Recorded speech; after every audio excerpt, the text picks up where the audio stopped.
Last night, Scott Morrison handed down the 2017 budget. We were promised fairness, opportunity and security, but from a Western Australian point of view, at a time of severe economic downturn, we got very little. It was extremely disappointing. There's not a single new dollar spent on infrastructure in WA. Surprise, surprise, the government's managed to find $8.4 billion for a new train line that will go through several marginal seats on the East Coast, but for us, nothing.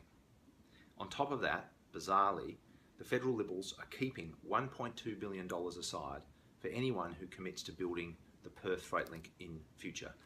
It's in their own documents.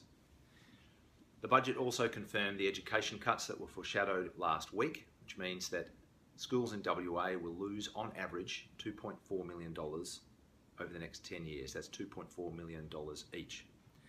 On tax, it's very difficult to understand why there is a tax cut for high income earners, but an increase in the Medicare levy for everyone else. And critically for WA, this budget does nothing for jobs and unemployment. The budget papers make it clear there will be no improvement in unemployment over the next 12 months and very little after that. There's nothing in the budget to tackle climate change or further develop renewable energy. Climate change wasn't even mentioned in the Treasurer's speech.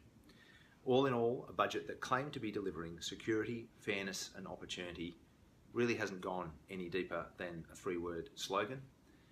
Western Australia has once again been taken for granted by this government and by their own representatives in the WA Liberals.